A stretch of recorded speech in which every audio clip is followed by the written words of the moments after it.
శ్రవణ్ దాసోజు గారు మొన్ననే ప్రమాణ స్వీకారం చేసినారు ఎమ్మెల్సీగా వారు.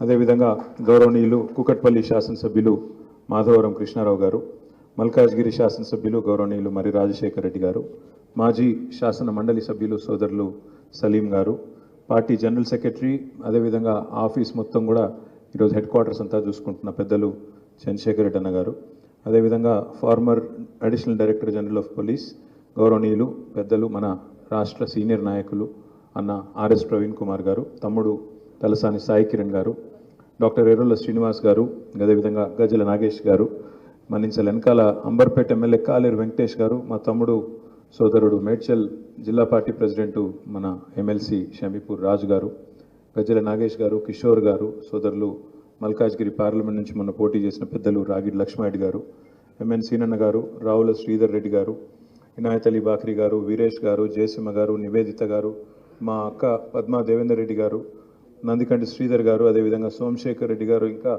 వేదిక పైన ప్రతి ఒక్కరికి, జగన్ గారికి, వేదిక ముందున్న గౌరవనీయులైన కార్పొరేటర్లకి, అదేవిధంగా గౌరవనీయులైన వివిధ నియోజకవర్గాల ఇన్ఛార్జీలు, ఇంకా వేదిక ముందున్న హైదరాబాద్ నగర సీనియర్ నాయకులకు, నాయకురాళ్ళందరికీ పేరు పేరున హృదయపూర్వకంగా నమస్కారాలు. మీ అందరికీ తెలుసు, సందర్భం మీకు తెలుసు. ఈరోజు మనం ఒక రెండు ముఖ్యమైన విషయాలు మాట్లాడుకోవాల్సి ఉంది. ఒకటి, మన పార్టీ ఆవిర్భావ దినోత్సవం ఏప్రిల్ 27.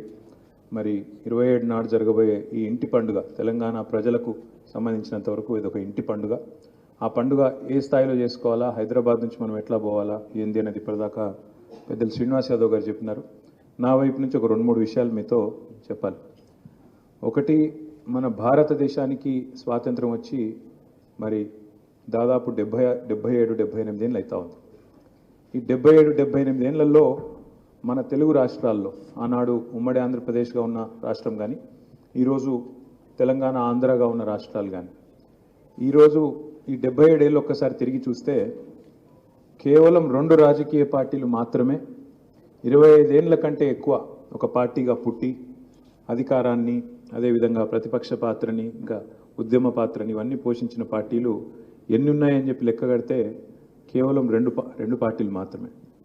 ఒకటి, ఆనాడు స్వర్గీయ నందమూరి తారక రామారావు గారు స్థాపించిన తెలుగుదేశం పార్టీ 82-83లో స్థాపించిన పార్టీ ఒకటైతే, తెలుగువారి ఆత్మగౌరవానికి ప్రతీకగా ఏర్పాటు చేసిన పార్టీ అది. దాని తర్వాత మళ్ళీ 2001లో మన నాయకుడు కేసీఆర్ గారు తెలంగాణ అస్తిత్వాన్ని, తెలంగాణ రాష్ట్రం కావాలనే ప్రజల ఆకాంక్షని హిమాలయాల స్థాయికి తీసుకొని పోయి అల్టిమేట్గా తెలంగాణ రాష్ట్రాన్ని సాధించడమే కాదు, 25 ఏళ్ల పాటు అన్న ఎన్టీఆర్ గారు తర్వాత మరి ఈ 2 తెలుగు రాష్ట్రాల్లో అంత అద్భుతంగా ఒక పార్టీని వ్యవస్థాపక అధ్యక్షుడిగా 25 ఏళ్ల పాటు విజయవంతంగా నడిపించిన నాయకుడు మన నాయకుడు కేసీఆర్ గారు. అయితే ఇక్కడ ప్రత్యేకంగా ఎందుకు చెప్తా ఉన్నా అంటే, మధ్యలో పార్టీలు చాలా వచ్చినాయి, చాలా పోయినాయి. ఒక రాజకీయ పార్టీ నడపడం అంటే ఆషామాషి వ్యవహారం కాదు. ఒక రాజకీయ పార్టీగా అందులో ముఖ్యంగా ఒక్కసారి వెనుకకు తిరిగి చూస్తే 2001లో 2001వ సంవత్సరంలో ఏమున్నది ఆనాడు అని చూస్తే అదో సినిమా పాట ఉంటుంది ఒకటి, గాలి వానలో వాన నీటిలో పడవ ప్రయాణం, గమ్యం ఎక్కడో తీరం ఎక్కడో తెలియదు పాపం అనే పాట. నిజంగా కూడా ఆ రోజు పరిస్థితి అదే. 2001లో పార్టీ పెట్టినప్పుడు కేసీఆర్ గారు ఏముంది ఆనాడు కేసీఆర్ గారికి ఇవ్వాలంటే ఇంత పెద్ద బలగం ఉంది హైదరాబాద్లో. ఆ రోజు ఏముంది 2001లో? గులాబీ కలర్ చూసి, గులాబీ జెండా చూస్తే నవ్విన వాళ్ళు ఎంతోమంది, ఇదేం కలరా, ఇదేం పార్టీ అన్నారు. అట్లే ఇంకా దానికి మించి ఎన్ని ప్రతికూలతలు, ఎన్ని ఛాలెంజ్లు ఉండేనో ఒక్కసారి వెనుకకి తిరిగి చూసుకుంటే మనకు కేసీఆర్ గారి యొక్క గొప్పతనం ఏందో అర్థమవుతుంది. 2001లో కేసీఆర్ గారి వయస్సు కేవలం 47-46 ఏళ్ళు. అంటే ఒక రాజకీయ నాయకుడికి అక్కడి నుంచే టేక్ ఆఫ్ పాయింట్. నిజంగా చెప్పానండి, ఆడికెళ్ళి నువ్వు అప్పటికే మంత్రిగా చేసినాడు కేసీఆర్ గారు, డిప్యూటీ స్పీకర్గా ఉన్నారు, రాష్ట్రంలో బాగానే పాపులర్ లీడరు. అక్కడి నుంచి నువ్వు టేక్ ఆఫ్ అయ్యి దాదాపు 75 ఏళ్ళ దాకా చక్కగా పనిచేసుకుంటూ పోవచ్చు. ఏ రిస్క్ తీసుకోకుండా, అప్పటిదాకా తీసుకున్న రిస్క్ చాలని చెప్పి కావాలంటే అక్కడ ఉన్న నాయకుడితో రాజీపడి కూర్చోవచ్చు. దాంతోపాటు 2001లో ఒక్కసారి వెనకకి తిరిగి చూసుకుంటే రాజకీయ పరిస్థితి, ఆ రోజు అప్పుడు కూడా ఎన్డీఏ గవర్నమెంట్, ఈ రోజు ఉన్నట్టే ఎన్డీఏ గవర్నమెంట్ ఉంది. వాజ్పేయి గారు ప్రధానమంత్రి, ఆంధ్రప్రదేశ్ రాష్ట్రానికి చంద్రబాబు నాయుడు గారు ముఖ్యమంత్రి, దేశంలో బీజేపీ, రాష్ట్రంలో టీడీపీ, రెండు కూడా పీక్లో ఉన్నాయి అన్నాడు. చంద్రబాబు నాయుడు అన్నాడు ఎన్డీఏ కన్వీనర్ కూడా. ఆయన ఏదంటే అది ఢిల్లీలో చెల్లుబాటు అయ్యే పరిస్థితి. అట్లాంటి తెలుగుదేశం పార్టీని, అట్లాంటి బీజేపీ పార్టీని తట్టుకోవడం ఒకవైపు, మరొక వైపు 100 సంవత్సరాల పైచిలకు చరిత్ర కలిగిన కాంగ్రెస్ పార్టీ ఇంకో దిక్కు. 3 ప్రధాన రాజకీయ పార్టీలు ఆ రోజు తెలంగాణలో ఉన్నాయి, గట్టిగా ఉన్నాయి. అట్లాంటి పరిస్థితుల్లో మరి కేసీఆర్ గారు పార్టీ పెట్టాలన్నప్పుడు మరి కేసీఆర్ గారు ఏమీ ఎన్టీ రామారావు గారు లాగా సినిమా యాక్టర్ కాదు, సినిమా గ్లామర్ లేదు. పోనీ రాజకీయాల్లో మీకు తెలుసు నాకంటే బాగా కులబలం ఉండాలా, ధనబలం ఉండాలా, చాలా ఉండాలా. ఏమన్నా ఉందా అంటే అది కూడా లేదు. కులబలం లేదు, ధనబలం లేదు, ఆనాడు అంగబలం కూడా లేదు. అంటే మనందరం కూడా లేవు, ఇంత పెద్ద ఎత్తున సైన్యం కూడా లేదు. ఇంక అన్నింటికంటే ముఖ్యంగా తెలంగాణ ప్రజల్లో ఒక అపనమ్మకం. అవుతుందా తెలంగాణ? అందరూ మధ్యలో వస్తారు, వాడుకుంటారు, విడిచిపెడతారు, అవతల పడతారు, కానీ ఎవ్వరు కూడా పట్టించుకోరు. మళ్ళీ వాళ్ళ పదవి కోసమే జెండా ఎత్తుతారు, పదవి రాగానే పారిపోతారు. నమ్మొచ్చా? రాజకీయ నాయకత్వం మీదనే అపనమ్మకం. ఎందుకంటే 1971లో ఆనాడు 370 మంది పిల్లలు చచ్చిపోయిన తర్వాత తెలంగాణ మొదటి దశ ఉద్యమంలో 11 మంది పార్లమెంట్ సభ్యులను గెలిపించారు, ఇంక్లూడింగ్ హైదరాబాద్. ఆ రోజు హైదరాబాద్లో జిఎస్ మెల్కోటే గారని ఆయన తెలంగాణ ప్రజా సమితి నుంచి పార్లమెంట్ సభ్యుడిగా గెలిచిండు. 14 పార్లమెంట్ మనమే గెలిచినాం. అన్నాడు టీపీఎస్ పార్టీ పేరు ఆ రోజు, తెలంగాణ ప్రజా సమితి. గెలిచినాక ఆ రోజు కాంగ్రెస్ కత్తికి ఎదురులేదు. దేశంలో ఇందిరాగాంధీ గారి హవాకి ఎదురులేదు, తిరుగులేదు. ఆమె ఒకటే డైలాగ్ కొట్టింది ఇందిరాగాంధీ గారు. ఆమెకి ఎవరో చెప్పిను, ఇవాళ తెలంగాణ ఇస్తే నువ్వు ఇంకో 10 ఇవ్వాల్సి వస్తుందని చెప్పారు. పాపం ఆమెకు మెంటల్ బ్లాక్. ఇట్లా అవుతుందేమో అని చెప్పి, దేశం పెద్దగా ఇదైపోతుందేమో, ఇంకా వేరే ఉద్యమాలు వస్తాయేమో అని చెప్పి ఆ యమధర్మరాజు కొడతాడు చూడు డైలాగ్ సతీ సావిత్రితో, ఏదన్నా అడుగు, నీ భర్త ప్రాణం తప్ప ఏదన్నా అడుగు అన్నట్టు, నువ్వు తెలంగాణ తప్ప ఏదన్నా అడుగు అని ఆ రోజు కూడా కండిషన్ పెట్టింది ఇందిరాగాంధీ గారు. మేము కొట్లాడిందే తెలంగాణ కోసం, మీరు తెలంగాణ తప్ప ఎట్లా అంటే లేదు ఇవ్వలేను అని చెప్పి ఆ రోజు ఆ 11 మంది ఎంపీలను కలిపేసుకొని 370 మంది పిల్లల త్యాగాలు వృధా అయిపోయినాయి. మళ్ళేదో 6 పాయింట్ ఫార్ములా అంటే, ప్రెసిడెన్షియల్ ఆర్డర్ అంటే ఏదో కంటి తుడుపు చర్యలు. 30 ఏళ్ళ కిందట ఆ పని జరిగింది 71లో. 2001లో పార్టీ పెట్టినప్పుడు ఇది పరిస్థితి. ప్రజల్లో నమ్మకం లేదు, రాజకీయ నాయకత్వంలో నమ్మకం లేదు, సినిమా గ్లామర్ లేదు, మనీ పవర్ లేదు, మజిల్ పవర్ లేదు, మీడియా బలం లేదు, ఏదీ లేదు. ఒక దిక్కుదోచని పరిస్థితిలో ఆనాడు చీకట్లో చిరుదూపంలాగా కేసీఆర్ గారు ఈ పార్టీని పెట్టి గులాబీ జెండా ఎగిరేసి ప్రయాణం ప్రారంభమైంది. ఎంత అరాచకం అంటే, తెలంగాణ కోసం పుట్టిన పార్టీకి హైదరాబాద్లోనే జాగలేదు, ఆఫీస్ పెట్టుకుందామంటే దిక్కులేదు. చివరికి పెద్దలు స్వర్గీయ కొండా లక్ష్మణ్ బాపూజీ గారు, ఇక్కడ కొండా లక్ష్మణ్ బాపూజీ గారి గురించి ఖచ్చితంగా గుర్తు చేసుకోవాలి. ఎందుకంటే మొదటి దశ తెలంగాణ ఉద్యమంలో కూడా రాజీనామా చేసిన మొట్టమొదటి మంత్రి కొండా లక్ష్మణ్ బాపూజీ గారు. ఆ కొండా లక్ష్మణ్ బాపూజీ గారు పిలిచి, చంద్రశేఖరరావు గారు నీ కమిట్మెంట్ బాగుంది, తప్పకుండా నీకు నేను ఆశ్రయం ఇస్తా అని చెప్పి జలదృశ్యం అంటే ఇప్పుడు ఎక్కడైతే మనం అమరజ్యోతి కట్టినామో ఆ బోట్స్ క్లబ్ పక్కకు అక్కడ ఆయన జాగా ఉంటే కొండా లక్ష్మణ్ బాపూజీ గారిది, మీరు ఇక్కడ పెట్టుకోండి ఆఫీస్ అని మనకు అవకాశం ఇచ్చినారు. ఇక్కడ ఎంత అరాచకం అంటే, తెలంగాణ కోసం పుట్టిన పార్టీ తెలంగాణ రాజధాని హైదరాబాద్ నడిబొడ్డులో పార్టీ ఆఫీస్ పెట్టుకుంటే, అదేదో భూమి, ఆ భూమి ఏదైతే ఉందో జలదృశ్యం భూమి, దానిలో ఏదో కిరికిరి ఉంది, పంచాయతీ ఉందని చెప్పి మనం లేకుండా అర్ధరాత్రి వచ్చి మన సామాన్లు గిమాన్లు అనేది బయట వారేసి మనకు జాగ లేకుండా చేసి, ఎక్కడైనా పార్టీ ఆఫీస్ పెడదాము అంటే వాళ్ళకి ఫోన్లు పోతాయి, ఏమని మీరు ఇవ్వద్దు, ఇస్తే బాగుండదు, ఇంత దాదాగిరి. మరి ఇన్ని ప్రతికూలతల మధ్యన కేసీఆర్ గారు ప్రయాణాన్ని ప్రారంభించి ఒక్కొక్కటిగా ఉద్యమాన్ని ఒక్కొక్క మెట్టు ఎక్కించి 14 సంవత్సరాల పాటు అప్రతిహతంగా కొట్లాడితే అట్లా వచ్చింది తెలంగాణ తప్ప ఏదో అనాయాసంగా ఎవరో చాక్లెటో బిస్కెటో ఇస్తున్నట్టు ఇస్తే రాలే. 14 ఏళ్ల పాటు ఎన్ని ప్రెజర్స్ వచ్చినా, ఎన్ని ఎదురు దెబ్బలు తగిలినా, ఎన్ని అవమానాలు ఎదురైనా, ఎన్ని అపజయాలు ఎదురైనా, ఎన్ని రకాల దక్కా మొక్కిలు తిన్నా అన్ని తట్టుకొని గట్టిగా నిలబడి ఆఖరికి 2009 నవంబర్ 29 నాడు కేసీఆర్ సచ్చుడో తెలంగాణ వచ్చుడో అని బయలుదేరితే 11 రోజుల పాటు ఆనాడు నిరాహార దీక్షకు ఆమరణ దీక్ష కూర్చుంటే చివరికి కేంద్రం దిగి వచ్చి ఆనాడు డిసెంబర్ 9, 2009 నాడు మనకు ఆనాడు ప్రకటన వచ్చింది. ఇది చిన్న విషయం కాదు. ఇది ఎందుకు చెప్తా ఉన్నా ఇదంతా అంటే, మిగతా రాజకీయ పార్టీల పరిస్థితి వేరు, మన పరిస్థితి వేరు. మనము మిగతా రాష్ట్రాల్లో ముఖ్యమంత్రులు ఉంటారు, మాజీ ముఖ్యమంత్రులు ఉంటారు. కానీ ఇక్కడ ఈ రాష్ట్రాన్ని తెచ్చిన వ్యక్తే మొదటి 10 ఏళ్ళు ముఖ్యమంత్రిగా ఉన్నారు, ప్రజల ఆశీర్వాదం.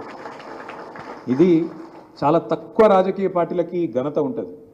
నాకు బాగా గుర్తున్న ఒక సందర్భం, ఇలా అందరూ మన వాళ్ళే ఉన్నారు కాబట్టి చెప్తా ఉన్నాం. తెలంగాణ వచ్చిన తర్వాత మేము ఢిల్లీకి పోయి ఆనాడు మనం అధికారంలోకి వచ్చిన తర్వాత పెద్దలు ప్రణబ్ ముఖర్జీ గారు ఎవరైతే ఆనాడు కాంగ్రెస్ పార్టీతో మనకు 2004లో పొత్తు కుదుర్చడంలో కీలక పాత్ర పోషించినారో, తర్వాత తెలంగాణ అంశం మీద కమిటీ వేస్తే ఆ కమిటీకి అధ్యక్షుడిగా ఉన్నాడో, ఆ పెద్ద మనిషి రాష్ట్రపతిగా ఉన్నారో, వారి సంతకంతోనే గెజిట్ వచ్చింది. వస్తే వారిని కలిసి ధన్యవాదాలు చెప్తందుకు అందరం పోయినాం, ఎమ్మెల్యేలు ఎంపీలు అందరం పోయినాం. పోతే ప్రణబ్ ముఖర్జీ గారు ఒక గొప్ప మాట అన్నారు కేసీఆర్ గారిని ఆశీర్వదించి. చంద్రశేఖర్ అంటాడు ఆయన, చంద్రశేఖర్ అంటాడు. చంద్రశేఖర్ నువ్వు అదృష్టవంతుడు అయ్యా, చాలామంది ఇది సాధించాలని కలగా ఒకటి పెట్టుకుంటారు, టార్గెట్ పెట్టుకుంటారు. కానీ నిజంగా నువ్వు అదృష్టవంతుడివి. నీ జీవిత కాలంలో సాధించడమే కాదు, సాధించిన ఆ రాష్ట్రానికి మళ్ళీ సారథ్యం వహించే అవకాశం కూడా, అదృష్టం కూడా నీకే దక్కింది. బాగా పనిచేయండి అని చెప్పి ఆశీర్వాదం ఇచ్చింది. అట్లాగే నాకు బాగా గుర్తున్న ఇంకో సందర్భం, ఆనాడు మా ఎంపీలు కొంతమంది 2015 ఆ సందర్భంలో 16 ఆ సందర్భంలో ఒకసారి ఎంపీలందరినీ తీసుకొని నేను ఏదో ఢిల్లీలో అరుణ్ జైట్లీ గారు అపాయింట్మెంట్ తీసుకుని ఏదో పని మీద పోయినా. ఆయన ఛాయ్ దాయిపించి కూర్చోబెట్టి మాతో ముచ్చట పెట్టుకుంటా ఒక మాట అన్నాడు, నిజంగా మీరు అదృష్టవంతులయా తెలంగాణ వాళ్ళు అన్నాడు. ఎందుకు సార్ అంటే, జనరల్గా రాజకీయ నాయకుల్లో 2 రకాలుగా ఉంటారు. ఒకటి యాజిటేటర్స్, అంటే బాగా లొల్లి పెడతారు, బొబ్బ పెడతారు, విమర్శ చేస్తారు, కొట్లాడతారు, ఏదైనా ఇష్యూ ఉంటే ఫైటర్లు ఉంటారు అన్నట్టు. లేదా రెండోది మంచి పరిపాలకులు ఉంటారు, అడ్మినిస్ట్రేటర్స్ ఉంటారు. మంచి యాజిటేటర్స్ ఉంటారు, మంచి అడ్మినిస్ట్రేటర్స్ ఉంటారు. కానీ నిజంగా మీరు అదృష్టవంతులు. కేసీఆర్ గొప్ప యాజిటేటరు, అంతకంటే గొప్ప అడ్మినిస్ట్రేటర్ వెళ్ళిండు, మీరు చాలా అదృష్టవంతులు అని చెప్పాను. ఎందుకు చెప్తున్నా అంటే, మన పాత్ర ప్రత్యేకం. మన పార్టీ చాలా భిన్నం మిగతా పార్టీలకు. మనం అధికారమే పరమావిధిగా పుట్టిన పార్టీ కాదు, అధికారం కోసమే పుట్టిన పార్టీ కాదు. ఆనాడు కేసీఆర్ గారు పార్టీ పెట్టినప్పుడు 2-3 గొప్ప మాటలు చెప్పినారు. ఆర్ఎస్ఎస్ నుంచి ఆర్ఎస్యు దాకా అందరినీ కలుపుకపోతా, తెలంగాణ కోసం అవసరమైతే బొంత పురుగునైనా ముద్దాడుతా, కుష్టి రోగినైనా కౌగిలించుకుంటా అన్నాడు.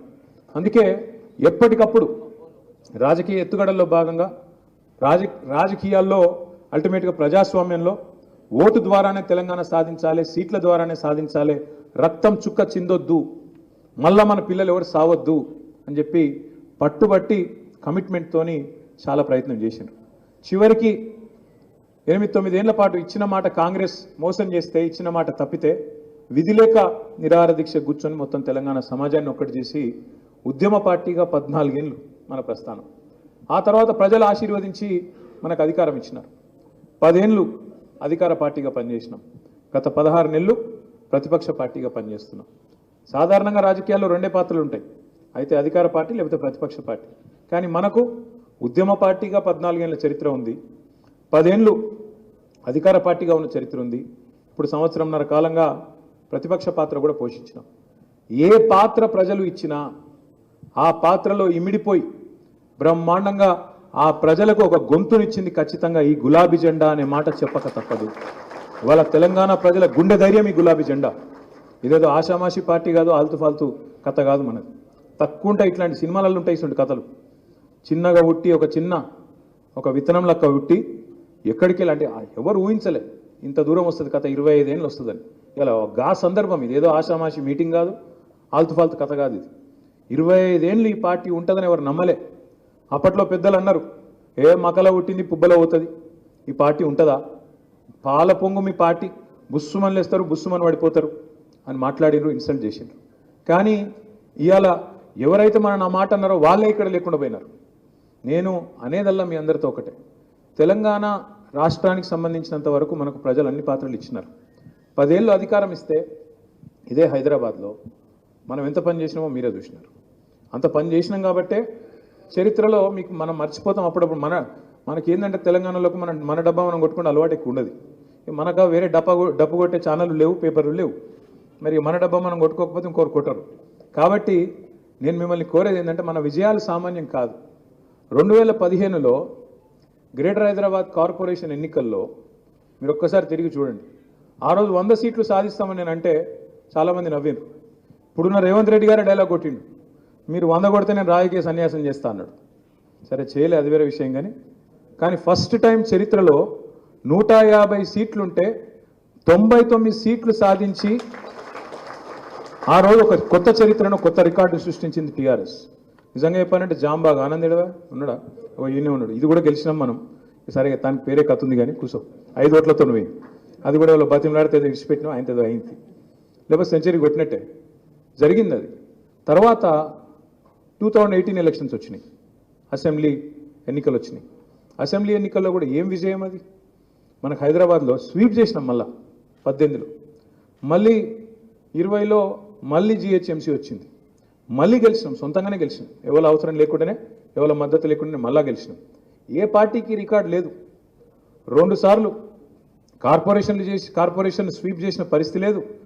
18లో అఖండమైన మెజారిటీ, 23లో నిజంగా చెప్పాలంటే ఒక ఆశ్చర్యం అది నాకు కూడా. ఓఆర్ఆర్ లోపల మొత్తం గులాబీ జెండానే ఎగిరింది, ఒక్క సీటు కూడా కాంగ్రెస్కు రాలే ఓఆర్ఆర్ లోపల.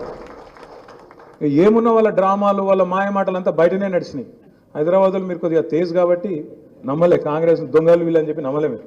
అదే బయట మోసం జరిగింది. పాపం రైతులు, మరి పెన్షనర్లు, పిల్లలు మోసపోయినారు. అరిచేతుల స్వర్గం చూపెట్టి అట్లా చేస్తాం ఇట్లా చేస్తాం అని చెప్పి కథలు చెప్తే పాపం నిజంగా వాళ్ళ తప్పు కాదు, మనమే చెప్పుకుంటూ ఫెయిల్ అయినాం. హైదరాబాద్లో ఫెయిల్ కాలే, మనం సూపర్ హిట్ అయినాం. హైదరాబాద్లో కాంగ్రెస్కి ఒక్క సీటు రాలే, అడ్డిమారి గుడ్డి దెబ్బల గోషామాయలు బీజేపీకి వచ్చింది. అది అమ్మతో చెప్తున్న అడ్డిమారి గుడ్డి దెబ్బనేది. ఆడ మనం క్యాండిడేట్ పెట్టినాం ఒక ఆయన దొంగెళ్ళిండు, ఆఖరికి పారిపోయిండు. కాబట్టి పోయింది. కానీ లేకపోతే మీరు చెప్పినట్టు ఇంటే ఆ రోజు బరాబర్ గోషామాలు కూడా కొట్టి కాంగ్రెస్కు బీజేపీకి స్థానమే లేదు హైదరాబాద్లో అనేంత కథ వాస్తవంగా ఉండే. దురదృష్టం ఒక సీటు అటు పోయింది. తర్వాత ఉప ఎన్నిక వస్తే కంటోన్మెంట్లో ఓడిపోయింది. ఇదంతా మీకు ఎందుకు చెప్తున్నా అంటే 2023 డిసెంబర్ నాటికి ఈ రోజుకు ఇప్పుడు మల్లారెడ్డి సాబ్ చెప్పింది ఉత్తగానే చెప్పలే.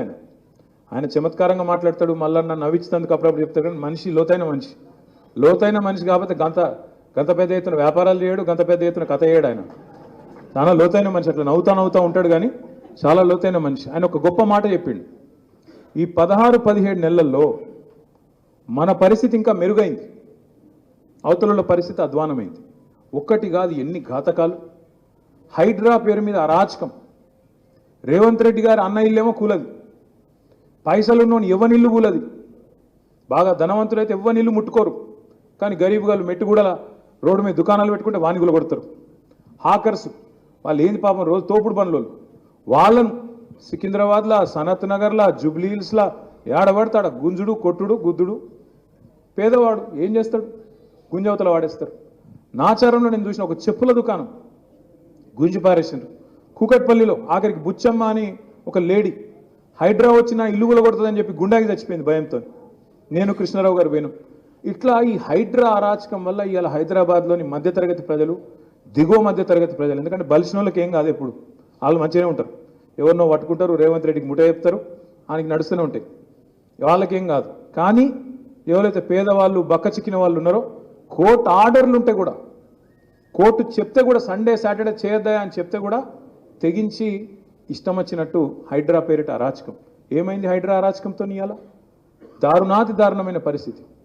హైదరాబాద్లో, రంగారెడ్డిలో, వికారాబాద్లో, మేడ్చల్ జిల్లాలో రియల్ ఎస్టేట్ మీద ఆధారపడి ప్రతి ఊళ్ళే పల్లెటూళ్ళే కనీసం ఒక 50-100 మంది పిల్లలు ఉంటారు. కొంతమంది ఏజెంట్లుగా చేస్తారు, కొంతమంది ఇంకో పని చేసుకుంటారు. మొత్తానికి నిర్మాణ రంగం మీద ఆధారపడి ప్రతి ఊళ్ళే ఉంటారు. అదే హైదరాబాద్ పట్టణంలో కోవిడ్ అప్పుడు మేము చూసినాం, మేమే ఆశ్చర్యపోయినాం. ఒక్కొక్క లేబర్ క్యాంపుకు పోతే వేల మంది మన రాష్ట్ర పౌరులు ఉన్నారు, బయట రాష్ట్రాల్లో ఇంకెక్కువ ఉన్నారు. వేల మంది, లక్షల మంది నిర్మాణ రంగం మీద ఆధారపడ్డోళ్ళు ఉన్నారు. పాపం వాళ్ళు హ్యాండ్ టు మౌత్, బట్టకు పొట్టకు తిప్పలు పడేటోళ్ళు, రోజు రెక్కాడితే కానీ డొక్కాడనోళ్ళు, వాళ్ళందరి కడుపు మీద కొట్టింది ఇవాళ కాంగ్రెస్ ప్రభుత్వం. రియల్ ఎస్టేట్ డమాల్ అన్నదని చెప్పి ఇవాళ నేనో మీరోజు ఎప్పుడో కాదు, మొత్తం రిపోర్ట్ల మీద రిపోర్ట్లు వస్తున్నాయి. బెంగళూరు మంచిగుంది, చెన్నై మంచిగుంది, ముంబై మంచిగుంది. ఇక్కడ చాతగాని ప్రభుత్వం వల్ల, చాతగాని ముఖ్యమంత్రి వల్ల, ఈయన నెగిటివ్ విధానాల వల్ల, నెగిటివ్ పాలిటిక్స్ వల్ల ఇవాళ హైదరాబాద్లో నిర్మాణ రంగం కుదేలైపోయింది. ఒక నిర్మాణ రంగం కుదేలైతే ఒక వాళ్ళకి తిప్పలు కాదు, దాని మీద ఆధారపడ్డ సిమెంటోడు, స్టీలోడు, ఇటుకల బట్టోడు, ప్రతి ఒక్కరు వాళ్ళందరూ ఆగమవుతారు. ఇలా మీరు చూడండి, హైడ్రా వల్ల అట్లా. ఇక మూసి 6 గ్యారంటీలు అంటాడు, 100 రోజులు అన్నాడు, ఇన్ని కథలు చెప్పిండ్రు.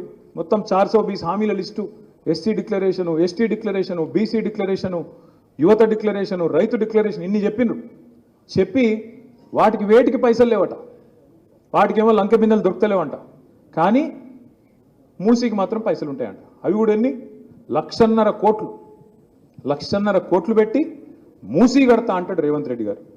ఎందుకయ్యా మూసీతో మురిసే రైతులు ఎంతమంది, మూసీతో వచ్చే ఉద్యోగాలు ఎన్ని, ఇది అడిగితే సమాధానం చెప్పాడు. మూసి ఏం చేస్తావు? మూసి మేమే కట్టినాం కదా ఎస్టీపీలు మొత్తం, నువ్వేం చేస్తావు? కేవలం గోదావరి నీళ్లు తీసుకొచ్చి గండిపేటలో వస్తే మంచిగా కిందికి దబాయించి ఇయ్యొచ్చు కదా, మంచి స్వచ్ఛమైన నీళ్లు. ఎందుకు ఆగం చేస్తున్నావు? ఎందుకు ఇన్ని బతుకులను ఆగం చేస్తున్నావు, ఇల్లుగులో కొడుతున్నావు అంటే సమాధానం రాదు. వాళ్ళందరూ ఏడుస్తుంటే, బూతులు తిడుతుంటే వాళ్ళ మీద కేసులు పెడతారు. కడుపు మండినోడు బూతులు తిట్టక ఏం చేస్తారు? మరి మనం తిడుతున్నామా? ఇలా రేవంత్ రెడ్డి గారిని జనం తిట్టే తిట్లు ఇంకో ముఖ్యమంత్రి, ఇంకో నాయకుడు అయితే అమ్మతోడు చెప్తున్నా ఆయనతో బకెట్లో నీళ్లు పోసుకుని అలా దుంకి చచ్చిపోతుండే. రేవంత్ రెడ్డి కాబట్టి నడిచిపోతున్నా అని దులుపుకొని పోతున్నాయి. అంటే ఇది ఒక్కటే కాదు, ఇప్పుడు అదే అన్న యాద్ చేస్తున్నాడు. హైదరాబాద్లోనే మూడు అరాచకాలు, హైడ్రా, మూసి, ఇప్పుడు మళ్ళీ నిన్న భూములు, హెచ్సియు మనం పెట్టిన ఏలన్లా. ఆ పిల్లలు హైదరాబాద్ సెంట్రల్ యూనివర్సిటీ పిల్లలు, వాళ్ళిచ్చే వాళ్ళు బయటికి వచ్చి లొల్లి పెట్టి మనల్ని రమ్మంటే కూడా మనం పోలే. ఎందుకంటే మనం పోతే ఏమంటాడు? చెప్పలేదా ఈ గుంటనక్కలు పోయి చేసిర్రు, ఈ బీఆర్ఎస్ వాళ్ళు పోయి చేసిండ్రు అని చెప్పి పిచ్చి మాటలు మాట్లాడతాడు. అందుకే మనం వాడికి పోలే. ఏమున్నా బయటికి వెళ్ళి మద్దతు చెప్పినాం, మీడియా ద్వారా చెప్పినాం, అవసరమైతే న్యాయ పోరాటం చేస్తామని చెప్పినాం, కానీ అందులో పోలే. కానీ ఆ ఉద్యమాన్ని కూడా మలినం చేసే విధంగా ఎంత చిల్లర మాటలండి ఒక ముఖ్యమంత్రి. ఆడ జింకలు లేవు, గుంటనక్కలు ఉన్నాయి అంటాడు. మరి ఆడ జింకలు ఉన్నాయా ఏమున్నాయి? ఇప్పుడు చచ్చిపోతే ఒక్కొక్కటి బయటకు వస్తుంది. ఇప్పటికే 4 జింకలు చచ్చిపోయినాయి. ఒక్క జింకను చంపితే సల్మాన్ ఖాన్ తీసుకుపోయి జైల్లో పెట్టిరు. మరి 4 జింకలు చంపిండు రేవంత్ రెడ్డి. ఏం చేయాలి? నేనేమంటున్నా అంటే, ఇది అంత ఎందుకు చెప్తున్నా అంటే, ఇవన్నీ చేయబట్టి ఇలా ప్రజలకి ఏం ముద్ర పడ్డదంటే, చిచి వీళ్ళు మంచి మనుషులు కాదు, చాలా గలీజ్ మనుషులు వీళ్ళు, ఇచ్చిన మాట నిలబెట్టుకునేటోళ్ళు కాదు, కాంగ్రెస్ వాళ్ళని నమ్మొద్దు అనేది బాగా బలంగా ఇవాళ ప్రజల్లో నాటకపోయింది. ఎన్నికలు ఎప్పుడు వచ్చినా, ఈ రోజు వచ్చినా, ఇంకొక 6 నెలలకు వచ్చినా, సంవత్సరానికి వచ్చినా, నేను ముమ్మాటికి ఒక మాట చెప్తున్నా, తుఫాను వాతావరణంలో మళ్ళీ ఒక్కసారి గులాబీ జెండా ఎగురుతుంది. మళ్ళీ కేసీఆర్ గారు ముఖ్యమంత్రి అవుతారు. ఇది పక్కా, ఇది మీరు రాసి పెట్టుకోండి, ఎవరు మార్చలేరు దాన్ని. ఇక మధ్యలో సందట్లో సడేమియా అన్నట్టు బీజేపీ కూడా ఆశపడుతుంది. దబ్బన ఏమన్నా నాకు కూడా దొరుకుతుందేమో, ఛాన్స్ దొరుకుతుందేమో. సమస్యనే లేదు. ఎందుకంటే ఇప్పుడు 8 మంది ఎంపీలు ఉన్నారు బీజేపీ వాళ్ళు, 8 మంది ఎమ్మెల్యేలు ఉన్నారు. ఇప్పుడు 8 మంది ఎంపీలు ఉన్నారు కదా, మీరు ఒకటి చూడుర్రి. ఒక్క రోజున కాంగ్రెస్ పార్టీ మీద పోరాటం చేస్తారా? పొరపాటున కాంగ్రెస్ పార్టీని ఒక మాట అంటారా? 2 మంత్రులు ఉన్నారు, కేంద్ర మంత్రులు. ఒక ఆయననేమో సహాయ మంత్రి, ఇంకొక ఆయననేమో నిస్సహాయ మంత్రి.